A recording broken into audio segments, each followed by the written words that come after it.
First of all, thank you everyone for joining today's CU presentation. We really appreciate your time and your willingness to attend today. So I am very pleased to announce we have two very good presenters that will present this today, both Jimmy Hunt and Scott Steinler. They will be covering the topic of stainless steel drainage piping, the science behind making the right choices. Next slide, Jimmy. All right, so today, just as a reminder, this course is approved for ASPE CEU credits only. It's not approved for any PDHs or for PEs. So keep that in mind as you're considering this for your CEU courses, and obviously the credits that you will earn by attending, but also by taking the quiz. Make sure after you've watched today's presentation that you use the link provided at the end of the presentation to complete the quiz to fulfill the CEU requirement. Also, make sure that you take the time to complete the program evaluation, which is a great tool for us as we continue to promote and create these CEUs for you, our specifying engineers and our manufacturer reps about these great and interesting topics. In today's CEU presentation, we will, as far as the learning objectives go, we will be identifying the risks associated from improperly specified drainage materials. We'll be able to identify the primary considerations when selecting drainage materials for specific applications.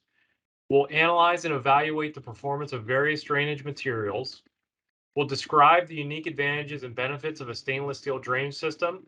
And then lastly, we'll be able to compare the cost effectiveness of stainless steel drainage solutions. So with that in mind, I am very pleased to present to you two presenters, as I've mentioned, both Jimmy Hunt and Scott Steinler. So let's start with Jimmy. So Jimmy is our business development manager for Blucher Drainage. He works with our food safety and quality engineers to deliver hygienic drainage solutions specific to the needs and challenges of food processing, commercial kitchens, and bacteria mitigation.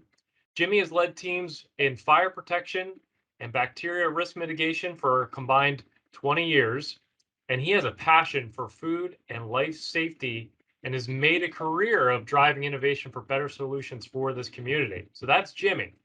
Impressive. Scott Steinler. Scott has a Yes. 20-year background in the design of plumbing and fire protection systems and at Watts. He specializes in our Blucher line of stainless steel pipe and drainage systems.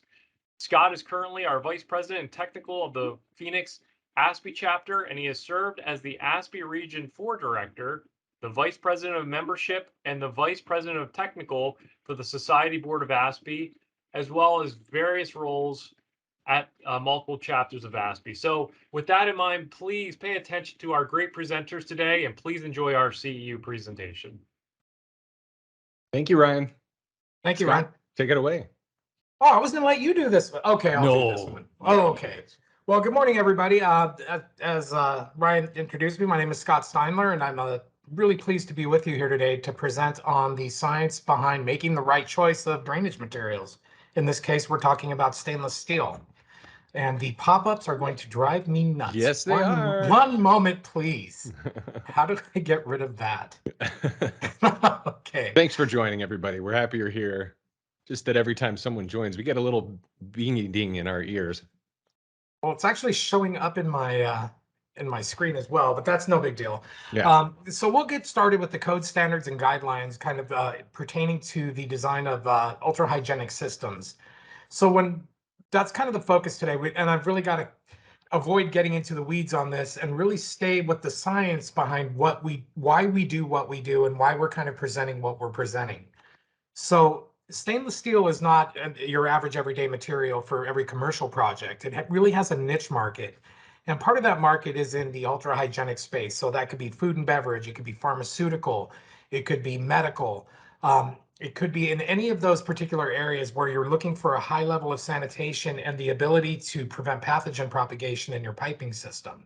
So that's why the stainless steel is even really brought into the picture here in the US. Now, in Europe, they've been using stainless steel on most of their commercial projects, but for the purpose of this presentation, we're going to focus on what we do here in the US. Yeah, and the focus is going to be predominantly on the main types of drainage materials. That is cast iron, plastics, and stainless steel. And the objective is to identify each of the systems, their benefits, and some of the science behind why some of those choices in the wrong application could be detrimental to not only the brand, but food safety and ultimately life safety. Exactly. So to that end, let's start with discussing the code standards and guidelines as they pertain to the stainless steel piping systems. Um, Now, the system itself, there are drains associated with it, but that's not really our focus today. But if we were to include that in there, NSF has a standard, the NSF 14159-3A, which is the hygienic requirements for the design of meat and poultry processing equipment. So that has to do, I was talking to one of my colleagues yesterday, Mark, I believe he's on, and he was talking to me a little bit about what goes into that standard. It has to do with the radii of the curves, and things basically to prevent pathogen propagation and nooks and crannies and niches for bacteria to hide and propagate. So that's what that standard is in regards to. There's the HACCP guideline, which is really a food and beverage, not a code per se. So they have suggestions, but there's no real code dictations as to how these facilities are to be designed. We do have the Uniform Plumbing Code and the International Plumbing Code that are predominantly cover the majority of the United States. There are still a few that I understand have the national or the NSPC national standard. There's some states that have their own individual code. So there are quite a few code bodies involved in this. Um, One of the other standards is the Food Safety Modernization Act, which is a government it's a government document really dictating what they believe is going to be the best practices in order to avoid propagation of pathogens in your food facility. But they're really, when you talk about things like this, these FSMAs and a lot of these other kind of policies are driven by more architectural and kind of high level people, so they don't get into the minutia of the materials like below grade. They have suggestions on maybe getting rid of trench drainage and putting in spot drainage, but there's inherent problems with doing that. I like to tell a story about that. When I was working and residing in North Carolina as an engineer, we had a couple of codes out there, and the energy code when I was out there dictated that we were going to lower the water heater temperatures on our designs to try to save energy.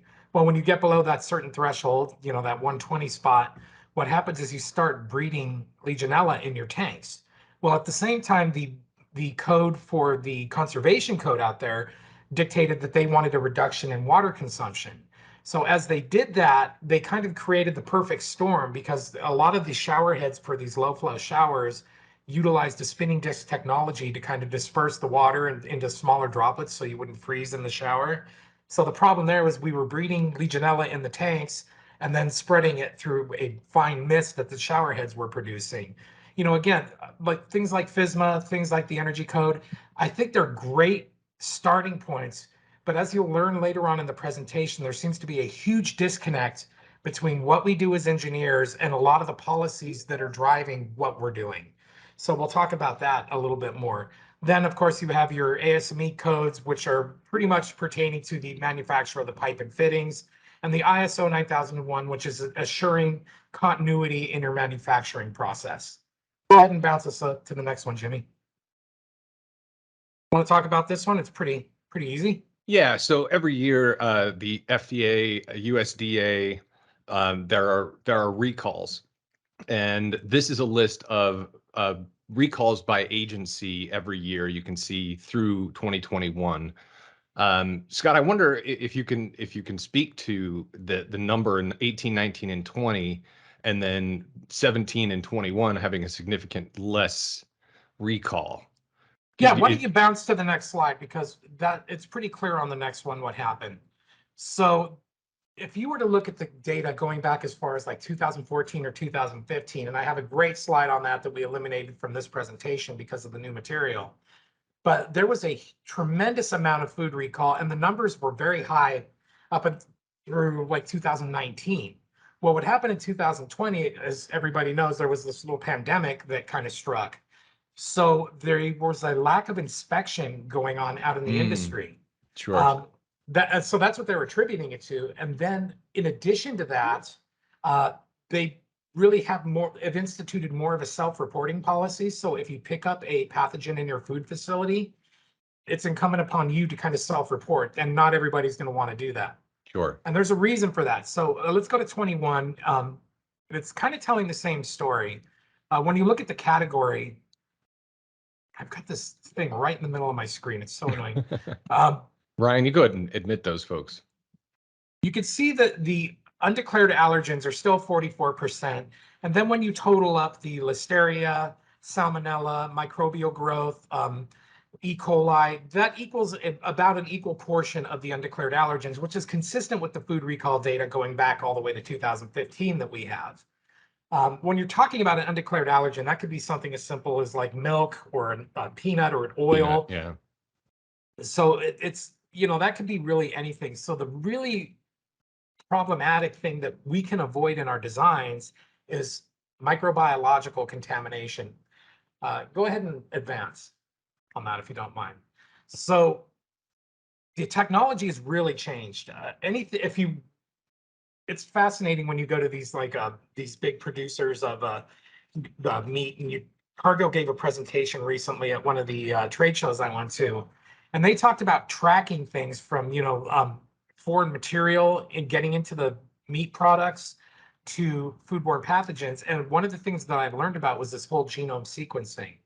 So how that works is what they do is, let's say Jimmy Hunt has an ice cream plant in Georgia. Congratulations, Jimmy. Thank you very much. Very Hey, you're successful.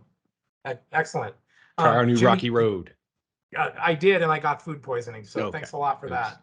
So I went into the hospital and they went ahead and sampled, and what they discovered was I had Listeria. So they are able to enter that database. They take the Listeria, they send it off to a lab, and they perform whole genome sequencing. They enter it into a database similar to like the FBI's fingerprint database, because no two of these pathogens coming out of one facility are identical. Each one is unique. So at some point, an inspector comes into Jimmy's facility and they do a swab and they detect Listeria there. Well, that also gets entered into the WGS or the database here, and they discovered that there's a match. Well, that would pretty much tie Jimmy and make him financially responsible and legally responsible for the foodborne pathogen. Again, with self-reporting kind of being a thing, I think we are seeing that slowdown between 2020 and 2021.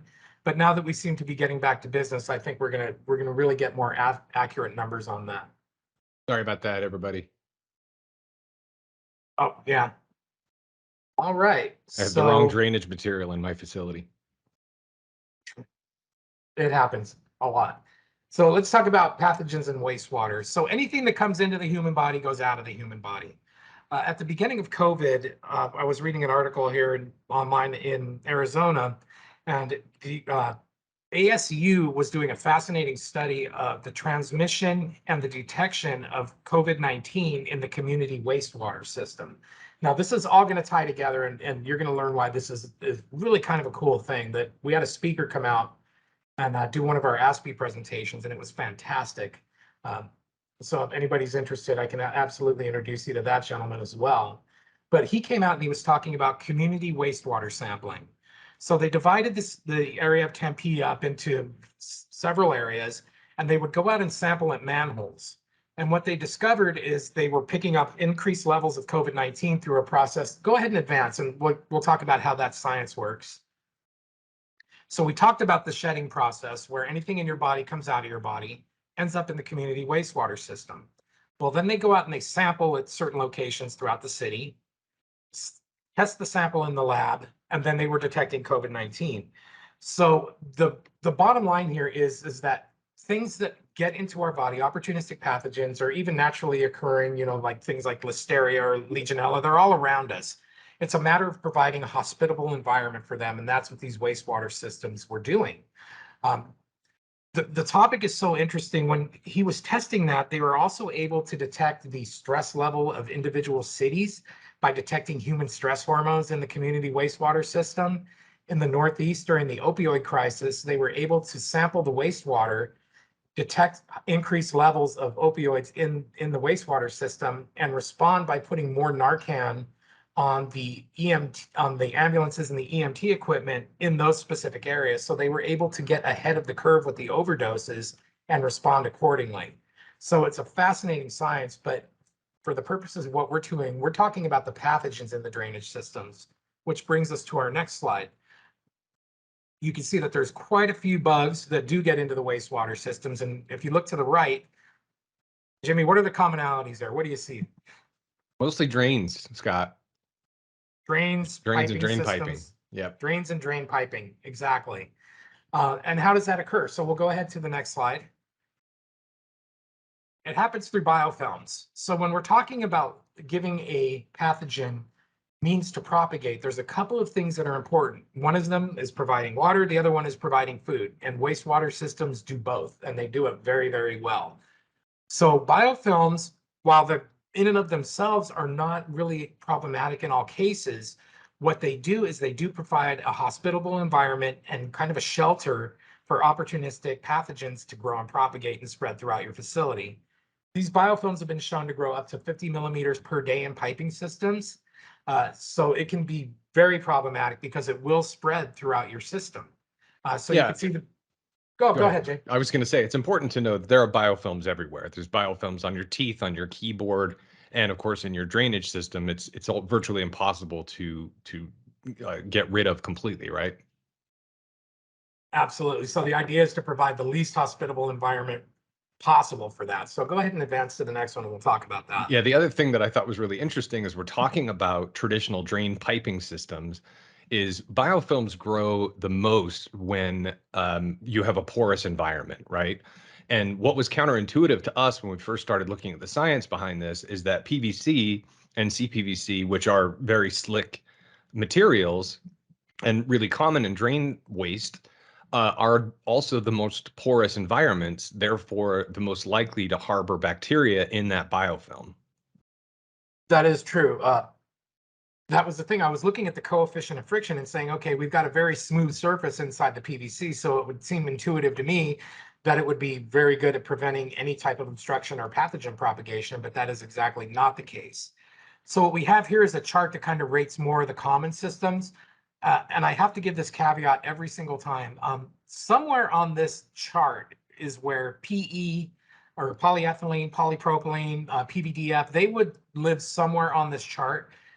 But I have not been able to get any data from any of the manufacturers on where that actually rates in the grand scheme of things here.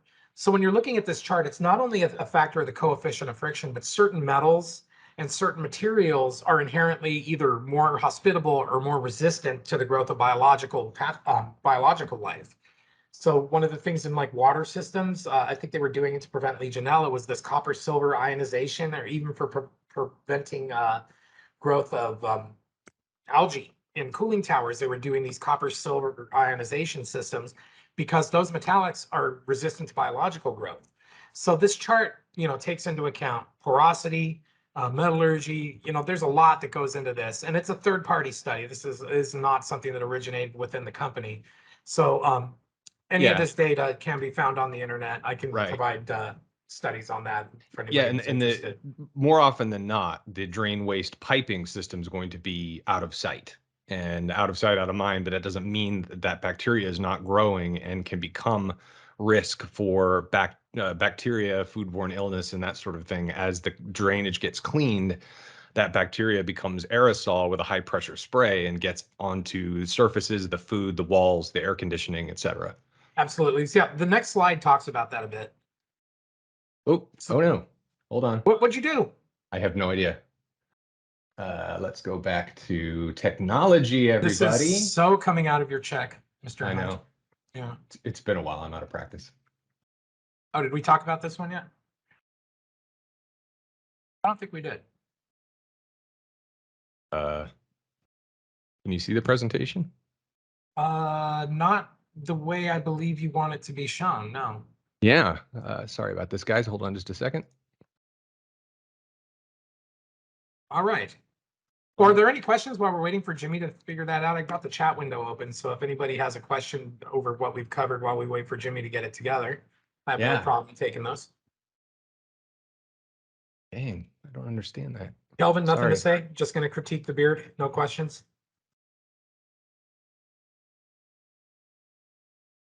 Okay. Oh, there it is. Hold on. You got We got it. We got it, everybody. Thank you for standing by. And there you go. Steve wants us to play some more music. All right, perfect. So talking. So we did have a question from Mohammed. No, the PVC pipes are not rough, they have a very smooth coefficient of friction. They're very smooth on the inside. So the problem with the microbiological growth isn't of the surface being porous and having places for it to hide. It's of the porosity on the microscopic level where the bacteria can get in and the pathogens can get into the pores of the piping system. So surface roughness is not the factor here. Okay, so let's talk about the growth of microorganisms in weld seams. Yes, you can get the slide later. So we were talking about growth of microorganisms in welds, and you could see very clearly on the chart that the soil microorganisms penetrate far deeper than most of the common cleaning solutions. Now, beer is not really a common cleaning solution, maybe for Jimmy, but for most of us, not. But you can see the quartz, which is mostly what I see when I'm going through chemical lists to make sure that it's compatible with the piping systems. Quartz is one of the more popular cleaning agents, and it's not even getting down to the penetration level of the soil microorganisms. So the idea of getting the right piping system is to prevent, places for these things to hide and penetrate. Go ahead and advance, Jimmy. All right, so I apologize for the graphical display of the P-traps. But this is a kind of a display of how these pathogens spread throughout a plumbing system. Now, this could be in a hospital. So if you have let's say a major hospital wing and you got, let's say 80 yards down a corridor and you've got a room at the end of the hallway and somebody in there has an illness like SARS or COVID or something like that, they use the waste system. And what happens is the pathogen attaches itself into the biofilm in the piping. As we discussed earlier, that biofilm can grow up to 50 millimeters per day. So it will start in the P-trap, literally grow the entire length of the piping system, grow up through the trap, get into the drain body itself. And then when the water is discharged into the drain or any splashing occurs, as you can see graphically displayed here, the pathogen will get onto a transmission surface where you can pick it up and then translocate it throughout the facility. That's why in most healthcare facilities, I mean, everything, with the offset drain being in the back corner and the laminar flow faucets, that's to prevent the splashing, to prevent exactly this type of thing from happening. Yeah, and conceptually, it's the same issue everywhere, not just that's a good example in hospitals, but the same thing is happening in all drainage systems, including in kitchens and food processing, et cetera. Well, even hospitality. I went out to Vegas during COVID several times, and they had lots of plexiglass protecting people from getting face to face, but they were still renting out rooms. So you had mentioned an out of sight, out of mind approach, and these are the systems that these things are spreading through. And the HITS consortium, which is the Hospital Infection Transmission group, they're really studying the transmission of pathogens through your piping systems. Right. Okay, go ahead and advance on that one. You want to talk about thick shaving cream type foam in these drains? No, you go ahead. Okay, so how they clean these pipes the best way they can. Again, out of sight, out of mind. We talked about FSMA. We want to take the trench drains out. Well, if you can't see it, you can't clean it. So one of the ways that they try to do this is they will take a foaming agent, put this like big flat metal plate, take the grate off the trench drain or the floor drain, put this flat metal plate over it and inject this thick like cream type foam into the drainage system, which will give you a full 360-degree coverage inside the pipe with a disinfectant. But again, as we had discussed on the biofilm slide, these things can get up to millions of layers thick. So while it is better than nothing, it is certainly not foolproof. So again, selecting the right piping system is critical to preventing that from happening. And here's what happens when you don't. So there's a couple of things going on in this picture here. What we're talking about is pipe corrosion. And you're seeing a very clear display of that. So you can see that the one on the left is actually a vertical vent pipe. The one on the far right, that is mic corrosion. And then the ones in the middle are kind of a combination between horizontal waste piping and vertical vent piping. Go ahead and advance, Jimmy, and we'll kind of cover what happened there. So we're going to talk a little bit about hydrogen sulfide gas. So hydrogen sulfide is a very, very serious problem. I'm sure people have smelled sewer gas inside a building from a dry trap or improper venting system. This is more than an inconvenience. Hydrogen sulfide is in fact a deadly gas. It can cause paralysis of the lungs. You heard about people talking about having to get a confined space entry permit when they're working on tanks. And the reason for that being hydrogen sulfide. It is absolutely a deadly gas. There's a question on how old the cast iron piping was. I believe it was about 5 years. So it does not take long for hydrogen sulfide to rip your piping system apart. So what happens is when you drop below 2 feet per second, you have a problem with these suspended solids dropping out of the media in your piping system. When that happens, they deposit on the bottom. You get a bacterial interaction with the deposit of solids, which off gases hydrogen sulfide. And again, we talked about that. Hydrogen sulfide, being lighter than air, rises to the top of the piping system, condenses into sulfuric acid, or excuse me, I can't, yep, condenses into sulfuric acid, and then kind of cascades down the inside of the piping system. It'll hit the water line, and we're not moving the water because that's what's kind of initiating this problem to begin with. And the sulfuric acid having a lighter specific gravity than the media that it's on top of kind of rests on top of it, and it causes that horizontal decomposition of the piping system. Now, if you want to go ahead and back it up, Jimmy, I can kind of explain what happened on that vertical vent pipe. So as we're all aware, piping goes up, gets into the ceiling space or wherever you're running horizontal. That vent piping has to be pitched back towards the drainage system. So that hydrogen sulfide is going up to the top of the vent, it's condensing in there, and then it's forming that sulfuric acid, and it's kind of forming a racetrack and coming back down that vertical pipe over time and corroding it out from the inside. So that's what you're looking at with the vent pipe. So the ideal solution for a lot of these complex built, you know what, Jimmy, why don't you talk about this one? This is right in your wheelhouse. Did I lose you? Sorry, go ahead, Scott.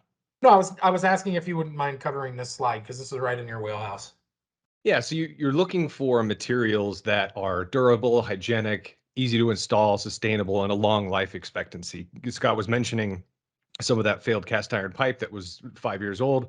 We've seen warped plastics after 18 months. So it may be less expensive at the outset to install something, or materials less expensive, but an overall ROI for your customer is ultimately what we're after. And then sustainability is such a big deal nowadays, as it should be. So it's something that you can recycle, that's something that's made from recyclable material, obviously something hygienic for all the reasons we've mentioned so far. And that ease of installation equates to an ROI as well. And you don't want it to burn. That So too. So for fire safety purposes, stainless steel is a very good choice as opposed to some of the other materials in your plenum spaces, and particularly in the marine market. So there's a lot of stainless that is used on cruise ships, naval vessels, both European and US. And fire safety is the #1 concern in the marine market. We've got Sam, my colleague on here. He's really, really good in the marine market, and he's educated me about a lot of good things. And one of the things that he has stressed more important, most of all, is that fire safety aspect, because there's nowhere to go. So you need to have a material on there that's not going to allow for the propagation of flame spread. Talking about that, here's a little continual use temperature. So the various materials are obviously rated up to certain temperatures. They do soften, like things like PVC soften. What was it, like 30%? 33% of the melting temperature. 33%. So that comes into play when you're dealing with things like breweries or cooking facilities where they have a high temperature discharge down the drain. So there's a lot of things to consider there. Yeah, Stainless. we've seen an example where I think it was 18 months after installation, the continual temperature of the PVC that's buried in the ground, they're measuring the temperature going down the drain, and they've never seen a reading above 180 degrees, which I think is already violating plumbing code, right? But that 180-degree temperature when they're dumping after the brewing process actually had warped the P-trap to a point where it actually created a sinkhole underneath the drain. Obviously, they didn't find out for a couple of years, but that's ultimately what's happening. Even though it never saw more than 180 degrees, it starts to soften at 33% of its melting temperature. And again, it's a buried problem. What I was going to ask you, Scott, on the stainless steel, obviously stainless steel is rated for a higher temperature than 212 degrees. That's the limitation of an internal gasket, correct? Well, no, see, that's the limitation of water being water before it becomes steam. And That's a good point. I didn't really take that into account with the other materials, but I Right. was pretty brutal on the stainless to kind of indicate that, because we're talking about drainage systems here. So Right. they're not intended, gravity drainage systems are not intended for steam service. You can get some stuff with high temperature condensate flashing into steam and things like that at discharge points, but it's really not intended for that. So when we're talking about these continual use temperatures, keep in mind that I was kind of brutal on the stainless and just saying, look, this is when water is not water anymore. So Right. that's where I'm going to stop. But I think it's like 1500 degrees or something like Yeah. that. It's pretty high. So if you're talking a welded system, you can get way higher as far as the actual temperatures as you could with any of them. So we'll talk a little bit about dual containment. So dual containment piping solutions, pipe and pipe, also an option with stainless steel. Not much needs to be said about that other than it's available. There you go. Connections. This is a vital issue. I was out in York, Pennsylvania, talking to a customer yesterday, and he had some problems with this. It's the connections between your drain and your drain piping. Those two should, generally you're going to want those to be as tight as possible, and you don't want things specified with incompatible outlets. This is more than a problem of delays and improper connections that the NIH is citing, but this is a common leakage point as well. We've seen it again and again, and the problem being when you get a drain from one guy, you get a pipe from another guy, you get a coupling from another guy, and then when the system fails, everybody's pointing fingers at everybody else. So the very least you want to do is make sure that everybody's kind of communicating to make sure that your drain, your pipe, and your coupling are all within tolerance for each other. I cannot stress that enough because that is a very common problem. So you're So, talking about, for example, you'll have a stainless steel drain, and then you'll have a transition coupling to go to PVC pipe, for example. or cast, Yeah. anything like that. And then you end up with a third party coupling in there. So it can end up in a lot of finger pointing. And it's not that that's uncommon. I mean, not everybody has it in their budget to go stainless on these things. Or they might not need a stainless drain, or it might not even be suitable for the application. There's plenty of chemical interactions that are, dictate, hey, you know what, we can't use this here. But you just need to kind of do your due diligence to make sure that everything that is connecting copacetically and everybody's talking to everybody else. And it's often overlooked. Drainage of special areas. So vacuum systems. So stainless is a common material used in vacuum plumbing systems. And again, we were talking about shedding of opportunistic pathogens. One of the interesting things, and this is courtesy of Acorn Vac, this graphic. For those of you that don't know, they're a manufacturer of vacuum plumbing systems. And they had kind of provided this to me, and it's used in conjunction with areas where they're doing oncological treatment areas. So basically radioactive waste. You don't want that ending up in the plumbing system. So they'll pull that out separately through a vacuum system into a receptacle and then dispose of that separately. But the whole point being is that stainless is also a suitable material for vacuum systems. Go ahead, Jimmy. And lab piping. So here's just a small sampling of the chemicals that are compatible with the 316 stainless steel.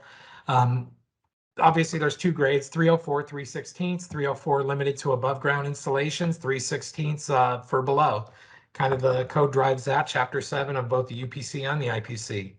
Roof drainage. I'm not talking about the drains themselves, but we're talking about the connected piping system. And why this is important is we're working on some jobs right now where you can't get the adequate slope in the drain piping system, so it's running flat. Well, if you're running flat, you're not flowing. What happens is you get leaves, you can get pollen, you can get all kinds of things on the roof that end up in that drainage system. And the breakdown of that organic material, again, it off gases sulfuric acid, or it off gases hydrogen sulfide, condenses into sulfuric acid. So there's plenty of roof drainage systems that are being decomposed from the inside through the same processes that are happening in the sanitary drainage systems. Huge problem. All right, acoustics. Acoustics are an interesting thing in piping systems. I had a great conversation with that same customer up in New York yesterday, which I'll kind of touch on what he was talking about. But what I really want to point out is the lower end of the decibels here. So we've got 10, 20, somewhere about 15, maybe 18 is the sound of falling leaves, 25 being the sound of a quiet bedroom at night. So somewhere in that area, that's the range we're talking about with most plumbing systems. Go ahead, Jimmy. NIH makes some recommendations about noise control levels. They have what they call NC levels in their guide, and they also happen to provide the equivalent sound level in dBA. What does NC level mean?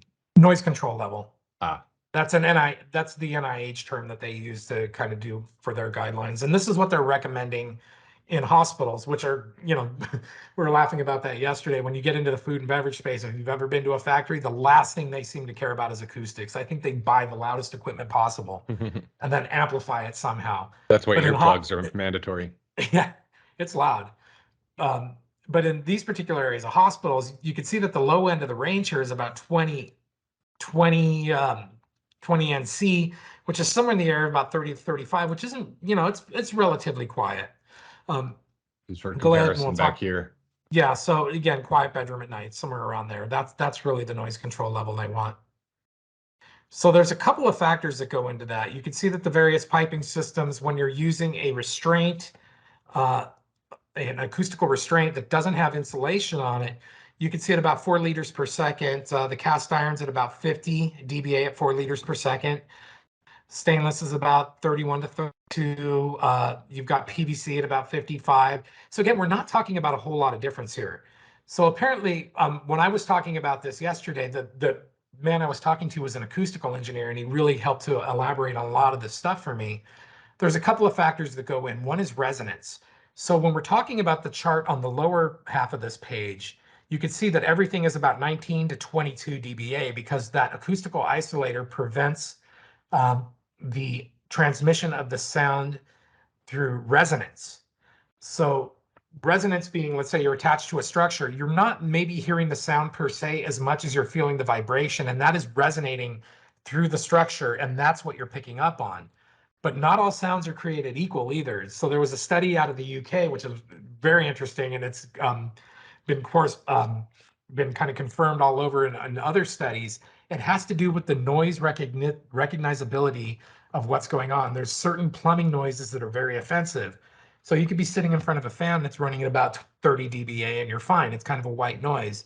But if you get the same sound rating at 30 dBA and a pipe right behind your head because somebody ahead on top of you flushed the toilet, which one do you think you're going to hear? Yeah, it's interesting. So what I'm seeing here based on the chart before with the falling leaves is that the difference between a cast iron and a stainless steel and even a PVC is less than the sound of a falling leaf. So they're roughly equivalent. Is that what I'm hearing? Yeah, but again, there's other factors that went in, and that's what the gentleman was talking about yesterday. It has to do also, there's another factor that I don't think is included in here, which has to do with the thickness of the material and the sound transmission from what's inside the material to the outside. So I think there's a little bit more work to do here, but I think this gives you a basic overall kind of idea that if you're going to use a piping system in one of these noise control areas, you're going to want to look at doing something where you have like a isolation mount rather than just going ahead and hard mounting it, because that's going to prevent the resonance. All right, I'll let you talk about this one, Jimmy. So when we're talking about stainless steel as a drainage solution, there are a couple of different choices. I think most traditionally it would have been a welded system versus a push fit system. Now the advantages of the push fit is there is no weld for one, so it's a less labor intensive installation. And there's heat expansion within the socket, whereas so the labor required to push pipe together is limitless, I should say, versus having a skilled laborer on site or in a warehouse that is doing at best 5 to 8 welds per hour. The joints of the push fit are 5 to 8 per minute in theory, right? So the significant benefit of the push fit versus the weld is there's no fire watch required, etc. And then of course the welded joint that we already spoke about, Scott had mentioned with that little the chart with the microorganisms inside those weld joints. That's a good example. Also, if you're welding the pipe, there's a risk of corrosion within the weld unless that weld is passivated or acid pickled, like the push fit pipe would be at all of its welds. Yeah, so you're looking at that weld joint right there. It has that beautiful rainbow hue to it. I mean, that is a really nice looking weld, other than the fact that it's not been chemically passivated. So if you're doing field welding, there is quite a bit that goes on. Now imagine you're field welding a 12-inch stainless pipe, which is not at all uncommon. We see it in food and beverage. There's some incredibly large piping systems. We've even seen up to 16-inch on some of these pipes. So you're getting about one weld per day. It's very, very labor intensive. And when you're field welding, you're supposed to put an inert gas inside the area where you're welding. So that's going to be an argon or something like that. You weld from the outside. How do you chemically passivate the inside and outside weld? Because you've taken this beautiful 3/16 stainless steel material that you paid top dollar for, and you've welded it and you've removed the chromium oxide film from the surface of it. And that's what makes stainless. Without that, that's what you end up with. Yeah, all the benefits of the stainless that you paid all that money for have gone out the window because of an impassivated weld. Exactly. And it's an expensive process. So there's a little discussion on how push fits. So this is kind of similar to an SDR35 system where you use a hub and spigot. So there's lip sealing rings that, there's a bunch of different manufacturers that do this. So, nothing here proprietary in the technology itself of doing push fit. Subtle nuances between everybody, but basically the same. You have a sealing ring in there. There's various materials that you can do. You can do like an MPR, which would be like suitable for oil and petroleum applications. You could do a EPDM for more standard commercial, and then there's an FPM or Viton type of gasket, which is good with most things. So it's really a matter of knowing what your operating temperatures are, what chemicals you have into the system to kind of determine how your sealing ring goes. Generally, these are out of the flow of the water system, so they're not exposed to it constantly. But in the event of a surcharge, I could see that they would be exposed to the media. Sure. And the amount of pressure that's created with that compression ring is greater than the standard testing of a typical drainage system, correct? I'm sorry, could you repeat that? The compression that's created with the push fit with the compression ring is a higher pressure than is the standard testing at which they test drainage piping pressures. Correct. I think most of them are somewhere around 7 psi, where most the test pressures for gravity waste systems are 5. And if there's a So, concern about a higher pressure or a backup, there are couplings that will well, go not around the joint. reinforcing clamps. They're not Clamps, excuse me, yeah. thank you. That will Yeah, no that worries. will create pressures in the 20, 30, 40 psi range, depending on the size. Yeah, and that's again common across the industry. So there's methodology you could do if you're anticipating like maybe force main applications, or if you're concerned about separation of the piping system due to mechanical forces or physical torture. Um, that does happen. So just another graphic showing how the hub and spigot system works. Yeah, and I think to your point, if there is a backup in the system, while you may have media introduced a little bit into the pipe socket, the odds of the gasket seeing that media are slim to none because of the way it's installed. Okay. Okay, welded. So here's an example of a welded system, and the spec for welding stainless steel pipe. So you would, if you're using like this hub and spigot system and you have an area where you want to do a welded piping system, cut them off. There's a procedure for doing that. Using a 3/16 filler wire. And you can see on these weld seams, these are actually passivated. So somebody went in and did chemical passivation on them. So, again, it's a lighter gauge than like your Schedule 40 or your, this is more of a 14 gauge. In this particular application. So it's a lightweight piping system, which still gives you your corrosion resistant capabilities and your waste carrying capabilities, but it does so with a lot less weight, which Yeah, is so this is that push fit system that's lighter weight and thinner with welds okay. Go ahead, instead sir. of the push fit. Yeah. And we talked about passivation, so I don't think we need to beat this particular horse to death, but here's an example of things that have been cleaned up. Okay. So here's an interesting pipe. I want somebody in the chat to tell me what's going on with this pipe. Fascinating. I'm gonna give it a couple seconds to see if anybody can identify the problem that's occurring here. Probably not. It's a weird one. This is called tuberculation. So this is a pipe that's in New Orleans underneath a particular casino. And what's happened here is that the biological growth on the bottom interior of the pipe has actually eaten pinholes through that piping system. So you're getting a bacterial colony that's growing through these pinholes. So this is a tuberculated pipe. Pretty interesting stuff. I'm seeing a condensation could also be a thing, except this was interior. But that's what we're looking at in this particular case, is that tuberculation. So cast iron pipes, you know, again, I believe that everything has its application. Big believer in cast iron, but use it in the right place. And one of the places that you should not use it is food processing sanitation. It's just not the correct material for that application. There's, again, many pros to it, but do the math. A lot of the plumbing codes that we have, you know, they're using charts that aren't taking into account these low flow waste systems, low flow fixtures. And what happens is that media inside that pipe, the pipe is oversized. When you oversize a pipe, you slow down the flow. When you slow down the flow, that creates problems. One of the interesting things we see in food processing is, you know, guys get it into their head where, okay, you know, if a 2-inch pipe is good, but we're getting clogs, what we want to do is increase that pipe to 6-inch. And I try to explain to them, guys, you know, if you're talking about a grease application here, you're creating the very problem that you're trying to prevent. You're creating that area for this stuff to drop out of the system. Okay, so that's Alex just kind of popped in with that question. So what about grease waste systems from kitchen fixture? That's what we're talking about here. Absolutely a wonderful material for grease waste, and it can be used with a heat trace. So there's many applications for it. We're talking, okay, Jimmy, why don't you talk about this one? Yeah, and so PVC and CPVC also being very common in drainage materials. I don't think there's a person on this call who doesn't have PVC under their sink in their kitchen, right? And we've talked about it. It is lightweight, it's inexpensive, it doesn't rust. But that picture I mentioned about that brewery with 180-degree temperature, that's the picture on the left-hand side. That was 18 months after installation, and it sort of created this pocket underneath the floor, which is something you're not going to see for a couple of years. Another interesting thing in my previous life of fire protection, CPVC is becoming a much more common material for fire sprinkler systems.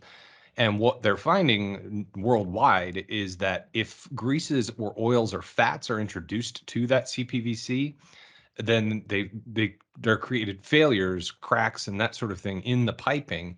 And while it's the PVC and CPVC used for food safety, kitchens, et cetera, is not quite as fire resistant, it's roughly the same material. And so those same fats, oils, and greases are getting into that pipe, and they're failing, just like they were in the fire sprinkler systems. The difference is if a fire sprinkler system fails, you feel it or you see it, whereas you don't underground for quite a long time. In fact, there are multiple PVC and CPVC manufacturers who specifically say do not use PVC and CPVC. No, CPVC, not CPVC, PVC. excuse me. CPVC. In your kitchens, anywhere where fats, oils, and greases can be introduced to the piping. So actually, manufacturers of the material are suggesting not to because of those failures that they've found. So interestingly enough, and to expand on that, there are jurisdictions where we're seeing an increase in the presence of CPVC in the waste piping systems, which is interesting because if you go into Chapter 7 of either the IPC or UPC, there is no provision in there for CPVC being used in the waste system. So what is happening and what they're trying to do is say that this constitutes special waste. So you go to the next chapter of the plumbing code and they're trying to say, okay, it's CPVC, it's special waste. Well, that particular code section references back to Chapter 7 and tells you what materials you can use. And again, CPVC isn't in there. And again, I will just say this again and again and again. I have no problem with CPVC. I used a lot of it in high school laboratories, you know, science labs. I know it could be used for like fire protection piping. I believe there's a manufacturer that does that. Again, great material in its space. The whole point that we're trying to make in this presentation is just be sure that you are using the correct material that has a scientific basis for it in the correct application. That's all we're trying to get to here. I'm not saying, you know, it's an awful material, because it certainly isn't. It has its application, just not in that food and beverage space. All right, hangers and supports. So how does that weight come in? So when you're talking about the cost to install these systems, the first thing that really pops into anybody's head is, wow, these stainless steel systems are incredibly expensive. If you're just looking at the first cost of the material only, absolutely. There's no sugarcoating that. If you're looking at a more traditional piping systems, such as your cast irons, your plastics, there can be up to a 300% disparity. And that was, I think, before COVID. I don't know where we are now. I can't keep up with prices on a daily basis. But back then, we were talking about a 300% difference in the cost of the material. But when you look at it holistically, the cost to install them, it can be either equal, a little bit less than, or a little bit more than, depending on the crew rate of the particular market that you're working in. And one of the reasons for that is hangers and supports. Hangers and supports, they're not free. If you take a look at the spacing, 9 feet on center for like stainless steel, 10 feet on 10 feet for cast iron. I don't know why there's a 0.25 there. That something's wrong. There should have been a little star there. I apologize for that. And then your thermoplastics are about 4 feet on center. So the number of hangers and supports has a big effect on how much that system costs to install. When you have a change of direction or a coupling, that's why there was supposed to be a star on cast iron. At each end of that joint, you need to have a support on either side. Whereas many of these stainless steel systems, if you take a look, and this chart was really generated out of the UPC, but the chart to the left, what I did is I took IPC, UPC, manufacturer's recommendations, and took the most restrictive to kind of come up with that spacing there. So again, that has a big effect on the overall cost. I'll let you talk about the next one, Jimmy, because that's what we're talking about. And this is push fit stainless steel systems. This is not welded stainless steel systems. So yeah. So when you're talking about the most typical drainage systems, when we're talking about the total ROI and longevity and sustainability for your client, there's a third-party company, RS Means, conducted an independent study using the exact same diagram to install overhead piping with PVC cast iron and push fit stainless. And while the stainless steel was more expensive, to Scott's point, there are significantly fewer hangers, which again is additional labor. It's a very lightweight one-person operation to connect the push fit joint. And what they found at the end of the study is that the push fit stainless solution was 67% faster than cast iron, or 76%, and then somewhere in the 60s for the these are above PVC grade. connects. These are not below grade Right, installations. By correct, the way. which included hangers and that sort of thing. Correct. But it actually turns out to be less expensive total overall to install a push fit stainless system versus some of the other materials. So again, with the variable being the crew rate of the particular area that you're in. right. Yeah, in some markets it's astronomically less expensive to use push fit stainless, where other markets it may be less so, just based on the hourly labor rate.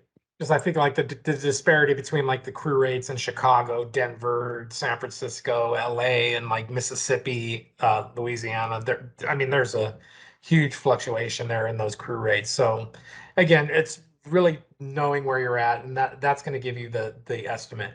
So kind of to summarize what we've talked about here today, again, I'm not really pushing anybody towards any material. We just really hope to educate you on why stainless is good in certain applications. But by all means, if you have other applications and other piping materials are more suitable, then absolutely do that. But stainless overall does provide the least hospitable environment for microbiological growth and the propagation of opportunistic pathogens and ultra hygienic applications. It is just plain and simple scientific data that is one of the best materials you could do for that. The variables being your chemicals, which we discussed.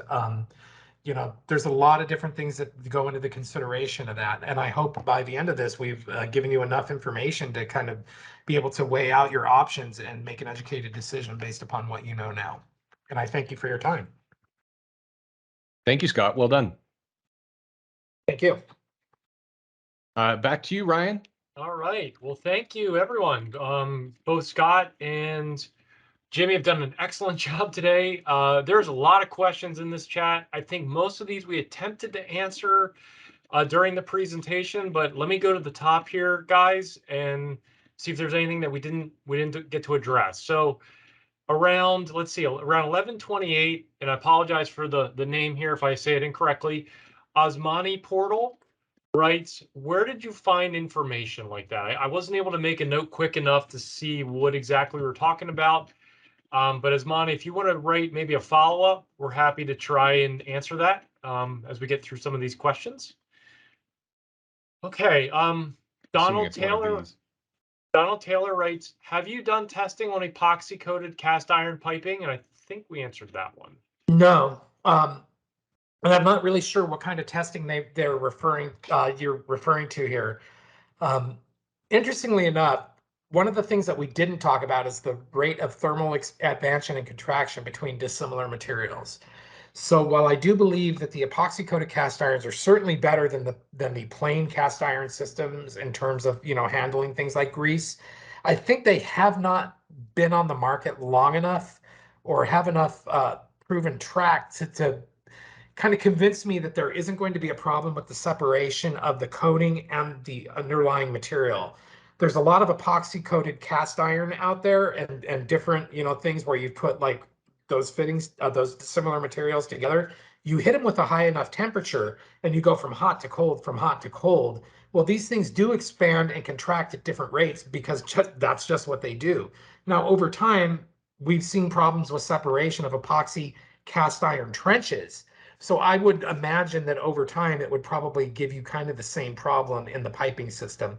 But in terms of testing that over a long period of time, well, we're not going to do it because, and you're asking if we've done it. We don't manufacture that. I mean, my company doesn't, who shall remain nameless. So no, I don't think we're going to be doing any testing on that. And I so hope what, that just to answers the question. reiterate what you're saying, Scott, is the thermal expansion rate of cast iron and the epoxy that's being coated around the cast iron are dissimilar. And therefore, as they expand and contract at different rates, there becomes separation between those two materials. That's what I would Therefore, anticipate. the epoxy is no longer relevant and you have cast iron pipe.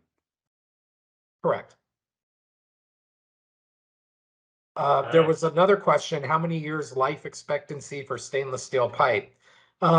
Well, if it's flowing properly, you can get a lot of life out of it. We're talking about it generally using a standard kind of corrosion formula that I could share with you online, and that's I'm not even going to attempt to pronounce the name. I'm sorry, Jian. You're looking at about a 70-year kind of life expectancy on like a Schedule 10 or a 14 gauge or a light duty. And with your heavier duty stainless steels, I would imagine it would take far longer to actually eat through the piping system itself. Versus what we found at similar corrosion rates for cast iron, I think were 7 years. Well, I mean, it really depends. It's, if the systems are designed properly, I mean, there's still piping systems out there that are 100 years old. Good point. And they're great as long as you don't touch them. There's the cast iron, there's wood piping systems out there still. So, these things can last a long time if they're designed properly, if you're getting the correct flow, if you're not getting hydrogen sulfide and sulfuric acid in there or mic. I mean, there's so many variables in the longevity of a piping system, even depending on the jurisdiction that your waste piping is connected to. Because I know out in Vegas, they have a tremendous hydrogen sulfide problem. And it's coming from the city. It's not even coming from the building itself. So, it's kind of hard to say. Anyway. There was a question about siphonic roof drainage systems. Kelvin Kennedy had what about them? I think Sam might have responded. Sam Bolt writes, siphonic is catching on, and yes, it's available in stainless steel. I'm not sure if that addressed the question, Kelvin. It may have. And one of the benefits to using the push fit system in a vacuum is you can actually reduce the size of the pipe. So for example, in a traditional 4-inch cast iron system, if you go vacuum, you could make that push fit stainless 2-inch, which significantly decreases the material cost. And in addition to all the labor benefits we talked about, plus the lightweight nature, you can actually change the internal structure of a building based on the weight differences. Yep. So I think he was talking about the piping systems being siphonic. Yes, they are. They're an acceptable material for siphonic drainage. Okay. It also looks like then the next question Sam may have answered as well, but I'll just throw it to you guys. Do you think stainless steel drainage piping is preferable to use in hotels, kitchens rather than PPR pipes? Sam had wrote that stainless steel is a great choice for any commercial kitchen drainage. Anywhere where you're getting like discharge of high temperature waste or organic material or grease or anything like that, absolutely. Okay. Aubrey had wrote around, and then we got a couple of these I tried to address, was around the email address and getting a copy of the presentation. So yeah, as a follow-up, you will be receiving an email on this that you'll get the information, including the recorded webinar.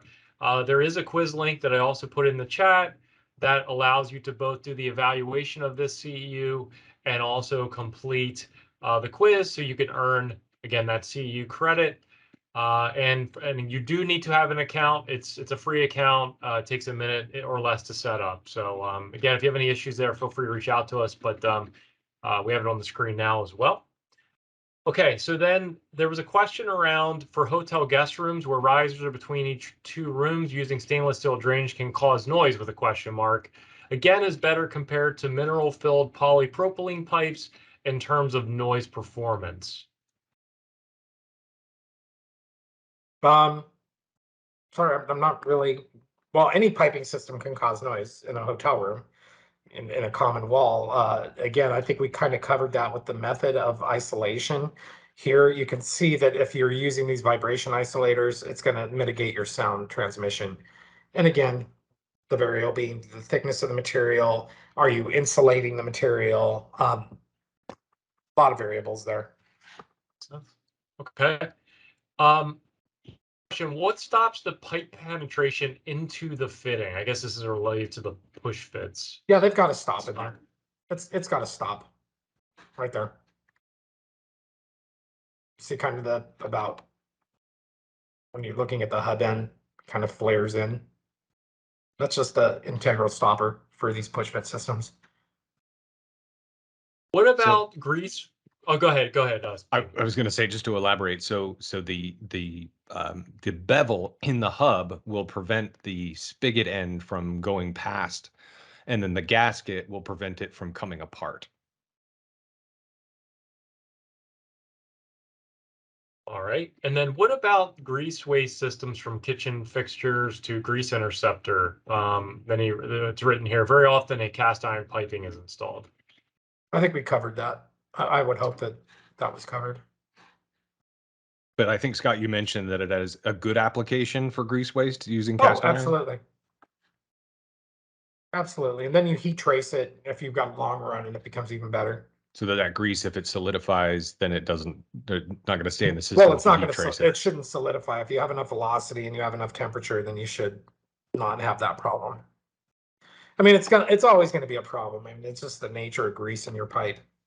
But again, trying to mitigate it as much as possible is the idea. Right. And there's another question. What resources should we be using then to avoid these sort of things from occurring, or guidelines to follow? It looks like, and this question was done around 1149. So probably. Well, if you're talking about guidelines, here's what's interesting about guidelines. There is a distinct lack of a authoritative source of where you can get drainage system design or any type of plumbing system design guidelines for facilities inside of the United States. So the Europeans have it. They have a guideline. They have the EHEDGE guideline, which is, food and beverage. It doesn't exist in the United States. So I was talking to a gentleman with one of the code bodies yesterday about, hey, you know what? The code needs something like this.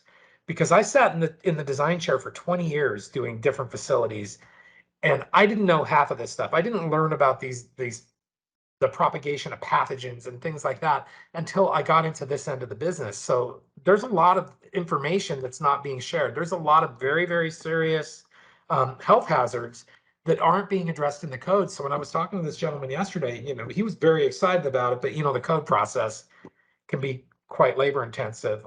So to that end, I've been working with a gentleman out of an engineering firm. And what he's done is recruited people from other engineering firms, these food and beverage designers, to come up with a guideline for designing these things within the US. So it is in progress. It has not been published yet, but I believe my email is going to be distributed. And if you'd like to be kept in the loop as to when that publication comes out, by all means, drop me an email and we'll add you on the distribution list. But I think it's forthcoming. But as of right now, there's no US guideline for it. Sounds good. There was a question about expansion and movement within the hub itself. So interesting that you should ask that. There's like a 10-degree deflection allowable within the hub itself, in there, but the hubs are designed to kind of accommodate the expansion and contraction of the pipe, either through physical force or temperature. If you have areas where you have a lot of thermal expansion, let's say you have a long run, then an expansion loop can be built into the system, a calculated expansion loop. Otherwise, the hubs really do a good job of absorbing that flexion and that movement and that expansion and contraction. That was John that asked that question. Yeah, in fact, there was a recent application, drainage down a curved hallway, and we showed the deflection capable of this system, where to your point is like a 10-degree deflection. So you can actually run a curved drainage line using the hub and spigot solution. And to answer Osmani's question, absolutely. I'm suggesting that following the European guidelines is a good starting point for now, because until we get something, it's better than nothing. All right, there was a question here from Kelvin around the presentation being available during the ASPE convention in Indianapolis, and specifically at the booth. So I'll make a couple comments. One is the intent of this presentation is it'll be uploaded into our WattsWorks online platform. As I like to say, these presentations are now durable, meaning you could take them at your leisure or show them at your leisure for any of the folks not able to attend or still would like to earn a CEU later. So yes, this should be available online at that time. As far as the folks in the booth or speaking specifically on stainless steel product, I'm not sure if the two of you are able to answer that at the event or not. We will not be there, but there are colleagues that will be there to answer any questions. I will be missing my first ASPE convention in 2 decades. For Shane. Welcome to Zion, dude. As a side note, a lot of great presentations. One, I love you, Scott, in the chat, it looks like. That would be Kelvin again. Yeah. And a lot I of beard love you. critique that's coming Yeah. in via text as well. So yes, I shaved. Get over it. How many years life expectancy for stainless steel pipe? I think Yeah, we answered that one We already. answered that one. It's roughly 70 years by our best estimation. Okay. In a controlled. Right. Yeah. But as we know, nothing's the best laid plans. Okay, here's one. Which materials does sulfuric acid decompose and which are safe? That's a big question.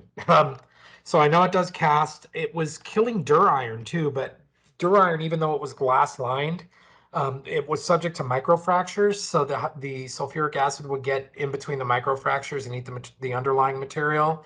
I think polypro, polyethylene are pretty good with sulfuric acid. I mean, if you have a particular material you want to analyze, I have some pretty good information on that and chemical compatibility charts. So feel free to email me if you have a particular material you're looking at, and I'd be happy to direct you to some of the sources I use to determine compatibility of various materials. And then another one here. Would you recommend stainless steel push fit draining for green roof applications due to the organic material that may enter the piping system, then transition to cast iron? Sure, why not?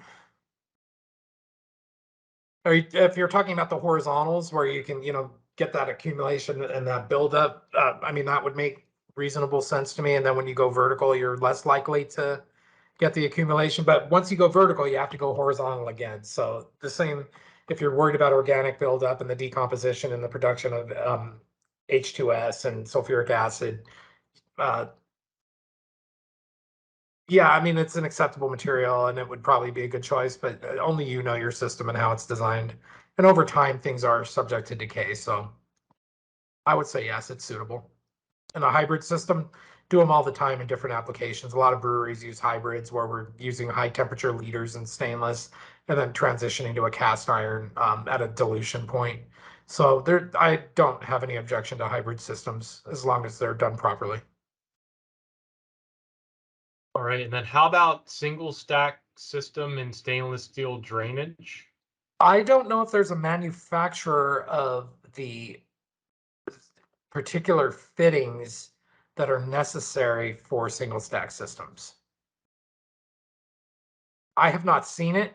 I know we don't do it, but I don't know if there's somebody else out there that maybe does that with welded systems, but I have not seen it. And those are very specialized fittings. All right. How does the stainless steel pipe and push foot joints hold up to drain cleaning methods like snakes, drain cleaning tool heads, things like that?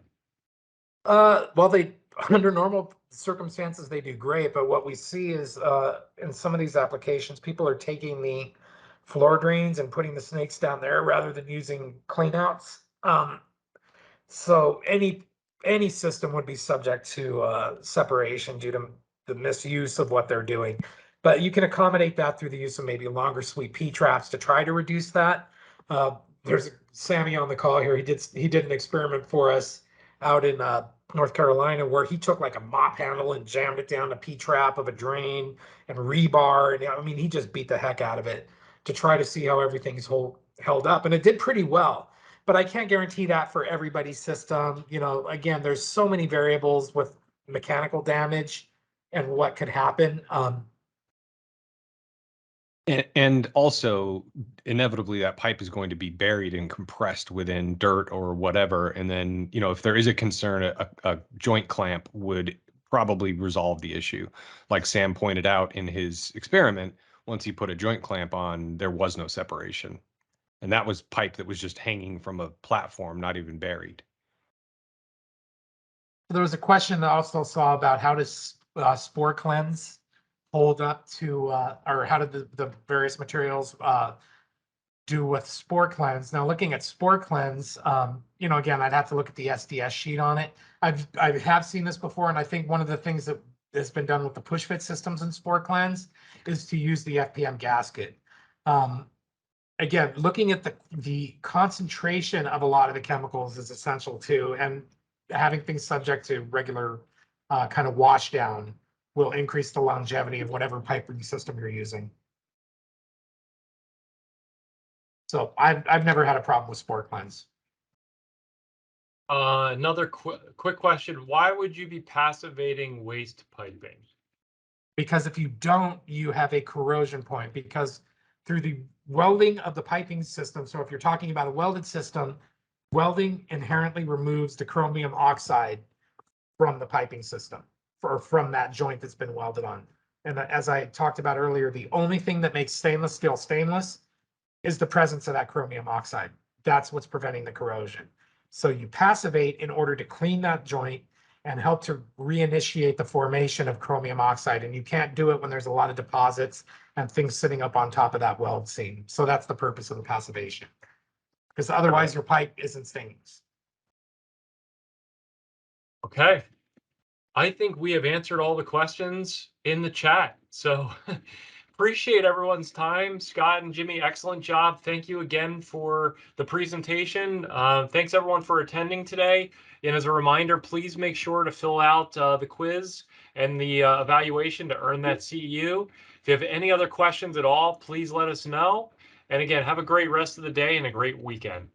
Yeah, thank you, everybody. I Thanks, appreciate everybody. you coming out. Nice job, Scott. Thanks, Jimmy. You too, bud. Take care.